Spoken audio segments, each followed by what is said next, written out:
The Great Quest. And ye shall seek me, and find me, when ye shall search for me with all your heart. Jeremiah 29:13. You started on the Great Quest the moment you were born. It was many years, perhaps, before you realized it, before it became apparent that you were constantly searching for something you never had, searching for something that was more important than anything in life. Sometimes you have tried to forget about it. Sometimes you have attempted to lose yourself in other things so there could be time and thought for nothing but the business at hand. Sometimes you may even have felt that you were freed from the need to go on seeking this nameless thing. At moments, you have almost been able to dismiss the quest completely. But always you have been caught up in it again. Always you have had to come back to your search.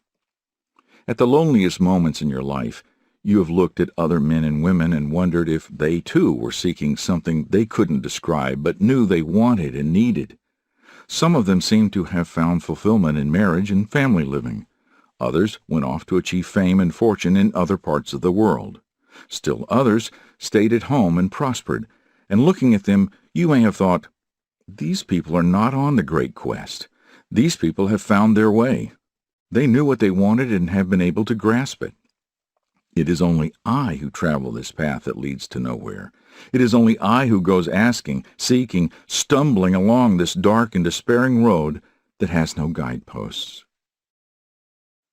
The cry of mankind. But you are not alone. All mankind is traveling with you, for all mankind is on this same quest. All humanity is seeking the answer to the confusion, the moral sickness, the spiritual emptiness that oppresses the world. All mankind is crying out for guidance, for comfort, for peace. We are told that we live in the age of anxiety. Historians point out that there have been few times in all history when man has been subject to so much fear and uncertainty. All the familiar props seem to have been swept away. We talk of peace, but are confronted by war at every turn. We devise elaborate schemes for security, but we have not found it. We grasp at every passing straw, and even as we clutch, it disappears. For generations, we have been running like frightened children, first up one blind alley and then another. Each time we have told ourselves, this path is the right one. This one will take us where we want to go. But each time we have been wrong. The path of political freedom. One of the first paths we chose was labeled political freedom. Give everyone political freedom, we said, and the world will become a happy place. Let us select our own government leaders, and we shall have the kind of government that will make life worth living. So we achieved political freedom, but we did not achieve our better world. Our daily newspapers give us reports of corruption in high places, of favoritism, of exploitation, of hypocrisy equal to and sometimes surpassing the despotism of ancient kings. Political freedom is a precious and important thing, but it alone cannot give us the kind of world we long for. There was another very hopeful path marked education, and many put their whole faith in it. Political freedom coupled with education will do the trick, they said, and we all rushed madly along the educational path. It seemed a bright, well-lighted, sensible path for a long time, and we traveled it with eager, expectant feet. But where has it led us? You know the answer. We are the most informed people in the history of civilization, and yet the most confused. Our high school students know more about the physical laws of the universe than the greatest scientist in the days of Aristotle. But though our heads are crammed with knowledge, our hearts are empty. The brightest, most inviting path of all was the one marked higher standards of living. Almost everyone felt he could trust this one to carry him automatically into that better and more joyful world. This was felt to be the sure route. This was the press the button and you're there route. This was the path that led through the beautiful full-color magazine advertisements, past all the shining new cars, past the gleaming rows of electric refrigerators and automatic washing machines, past all the fat chickens cooking in brand-new copper-bottomed pots. We knew we'd hit the jackpot this time. The other paths might have been false leads, but this time we had it. All right, look around you right this minute. At this very moment in history, you see in America a country that has political freedom to an extent undreamed of in many parts of the civilized world. You see the greatest and most far-reaching public education system that man has ever created, and we are eulogized at home and abroad for our high standard of living. The American way of life is what we like to call this fully electrified, fully automatic, chrome-plated economy of ours. But has it made us happy? Has it brought us the joy and satisfaction and the reason for living that we were seeking? No. As we stand here feeling smug and proud that we have accomplished so much that generations before us only dreamed about, as we span our oceans in hours instead of months, as we produce miracle drugs that wipe out some of man's most dreaded diseases, as we erect buildings that make the Tower of Babel seem like an anthill, as we learn more and more of the mysterious secrets that lie in the depths of the sea and probe farther and farther into outer space, do we lose one iota of that empty feeling within us? Do all these modern wonders bring us a sense of fulfillment? Do they help to explain why we are here? Do they point out what we are supposed to learn? Or does that awful hollow feeling persist? Does every further discovery of the magnitude of the universe comfort us or make us feel more alone and helpless than ever? Does the antidote for human fear and hatred and corruption lie in some laboratory test tube or in an astronomer's telescope? The seduction of science. We cannot deny that science has given man many things he thought he wanted, but this same science has now presented us the most dreaded gift ever bestowed upon humanity. The life and future of every living being on this planet is affected by this gift of science. It stands like a somber shadow behind our waking thoughts. It stalks like a specter of horror through our children's dreams. We pretend it isn't there. We try to pretend that we haven't received this gift, that it's all a joke, and that some morning we'll wake up and find that we haven't conquered outer space, and that nuclear weaponry has never been perfected. But our morning newspaper tells us a different story. There are other paths, of course, and many are traveling them this very moment. There are the paths of fame and fortune, of pleasure and power. None of them leads anywhere but deeper into the mire. We are ensnared in the web of our own thinking, trapped so cleverly and so completely that we can no longer see either the cause or the cure of the disease that is inflicting such deadly pain. If it is true that for every illness there is a cure, then we must make haste to find it. The sand in civilization's hourglass is rapidly falling away, and if there is a path that leads to the light, if there is a way back to spiritual health, we must not lose an hour. The search for solutions.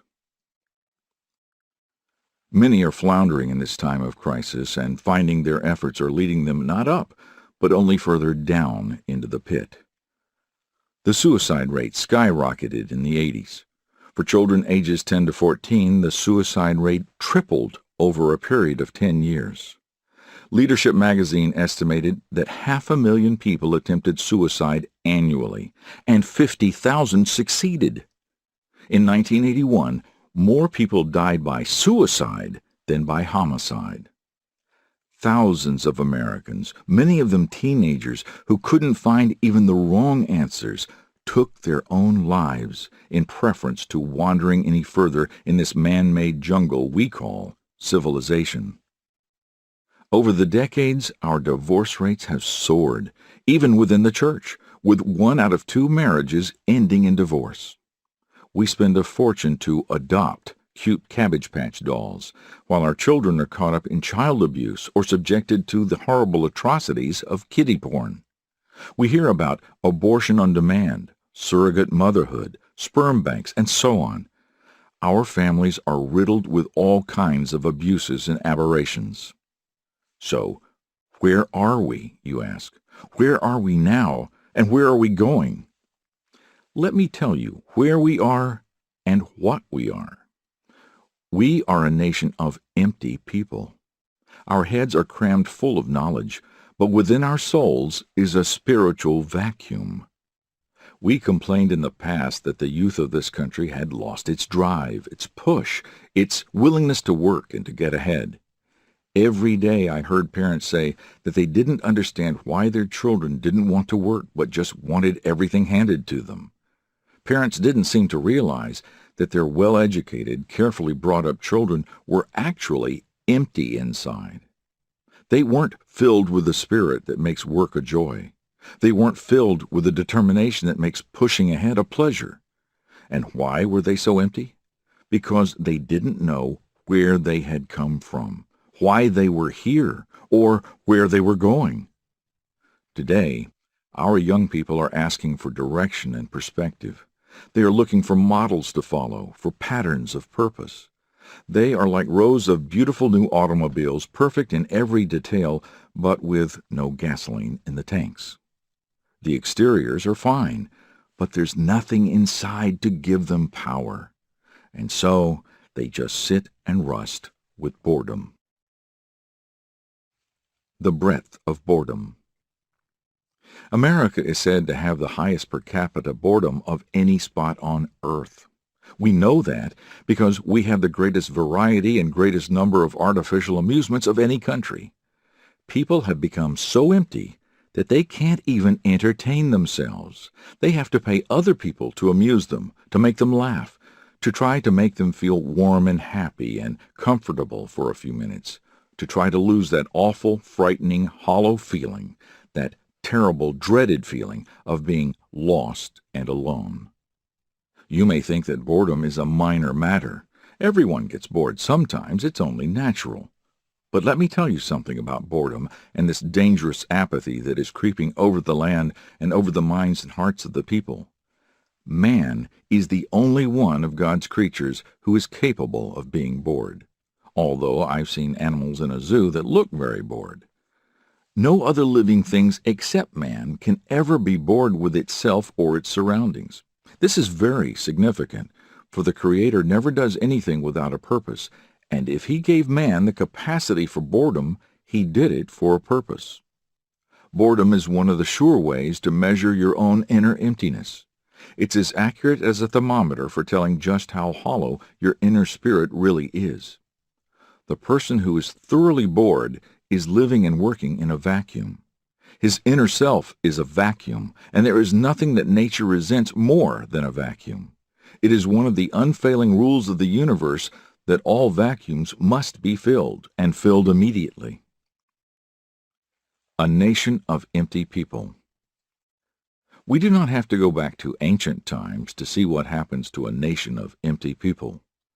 We need look no further than the history of Germany or Italy to see with what deadly speed nature fills up the vacuums that occur within us. Nazism in Germany and fascism in Italy could find no place in the heart and soul of a person who was filled with the Spirit of God, but false ideologies flood with the greatest ease into the minds and hearts of those who are empty and waiting. Nature abhors a vacuum, but it is up to us as individuals to determine with what our inner vacuums shall be filled.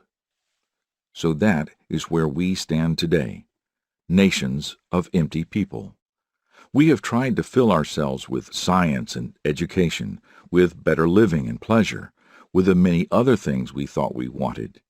We have increasingly decadent capitalism at one extreme and godless communism at the other. But we are still empty.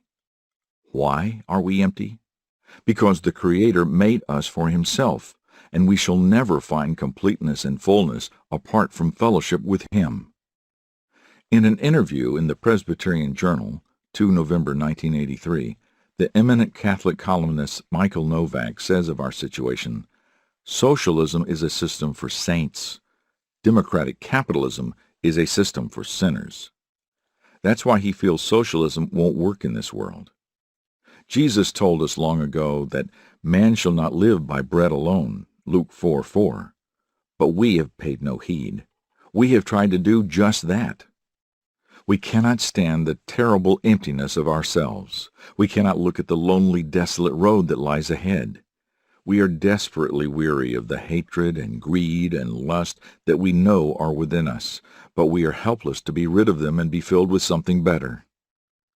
"Time and tide wait for no man," said Sir Walter Scott. The tools of total annihilation have been placed within our reach. We cannot scurry up any more false paths. We cannot explore any more unknown roads. We cannot afford to be trapped in any more blind alleys. We don't have that much time. Our generation has accomplished what other generations only tried to do or dreamed of doing in their most insane moments of power and ruthlessness. We have achieved the weapons of total destruction. We are witnessing the climax of man's madness, the impending nuclear holocaust. How the demons must have laughed as some of the most brilliant men on earth worked furiously for years to achieve this horror. The atom cleaved, divide and conquer, split apart, destroy, shatter, crush, crumble. The great deceiver has done his work, and men have been eager to aid him. We see before us Satan's masterpiece, his clever counterfeit of the cloven tongues of divine fire. For this satanic fire and the Pentecostal flames both fall from above, both are cloven, both illuminate, both instantly transform everything they touch, but with such a difference, the difference of heaven and hell. A topsy-turvy world. We are living in a topsy-turvy world where all is confusion. But you may be sure that it is confusion with a plan, Satan's plan. The Bible tells us that Satan is the great deceiver, and he has devoted himself to the cause of our great self-deception and to the deceptions that lie between nations all over the world. He has led us to believe that things were getting better when they are really getting worse. We all recognize that the world has changed radically since the beginning of this century. We are aware of its increased tempo, of the spirit of revolution that is sweeping away the established landmarks and traditions, of the speed with which language, fashion, customs, housing, and our ways of living and thinking are being altered and changed. Only a few years ago, children were delighted at the prospect of a trip to the train station to watch the trains come in. Today, they are blasé about the space shuttle. How many know when the next shuttle flight takes off, or who will be aboard? We who once marveled at the telegraph now take the far greater miracle of television for granted. Not so long ago, many of man's physical diseases were termed hopeless and incurable. Today, we have drugs so effective that many age-old diseases are disappearing. We have accomplished much. Of that there is no doubt. But with all this progress, man has not solved the basic problem of the human race. We can build the highest buildings, the fastest planes, the longest bridges. We have successfully probed the far reaches of space and conquered the unknown, but we still can't govern ourselves or live together in equality and peace. We may create great new schools of art and music. We may discover newer and better vitamins, but there is nothing new about our troubles. They are the same old ones that man has always had, only they seem magnified and more abundant. They may come upon us in new ways, they may seem to give sharper pain and deeper anguish, but fundamentally we are facing the same temptations, the same trials, the same testings that have always confronted mankind. Since that tragic moment in the Garden of Eden when man gave up God's will for his own will, man has been plagued by the same problems. Their cause is stated in the 3rd chapter of Genesis. The terrible conditions that produced them are related in the 1st chapter of Romans, and the gospel of Jesus Christ gives us their remedy. It is man's depraved and sinful nature that fills him with hate, envy, greed, and jealousy. The curse of sin is upon his body, and he is forever haunted by the fear of death. His inventive genius has enabled him to change everything but himself. For man, in spite of the loudly acclaimed progress of our times, remains just as he was in the beginning. Sin is still the same. Sin, too, has remained unchanged, although man has done his best to alter it. We've tried to dress it up with other names. We've put new labels on the same old bottle of poison. We've tried to whitewash the rotting building and pretend it is sound or new. We've tried calling sin errors or mistakes or poor judgment, but sin itself has stayed the same. No matter how we try to salve our conscience, we've known all along that men are still sinners, and the results of sin are still disease, disappointment, disillusionment, despair, and death. Sorrow hasn't changed either.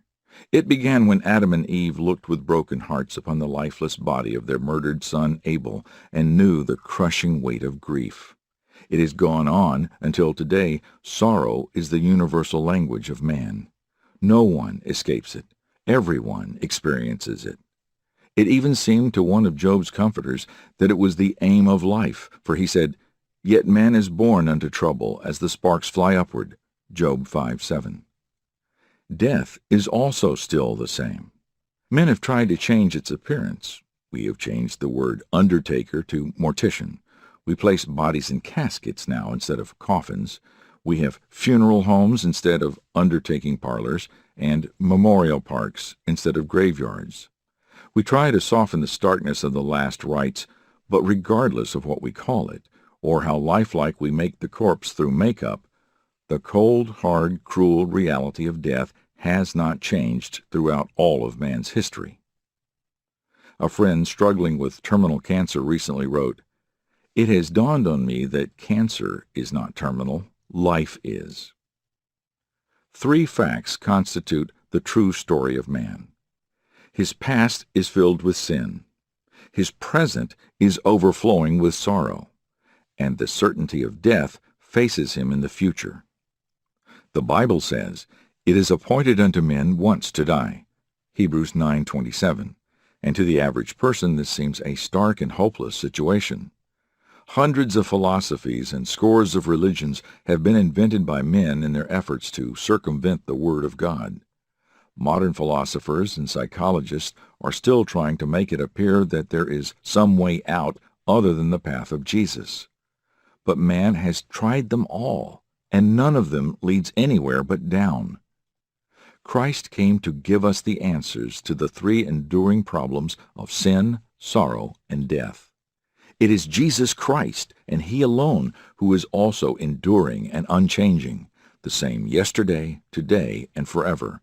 Hebrews 13:8. As the hymn writer Henry F. Light wrote, "Change and decay and all around I see.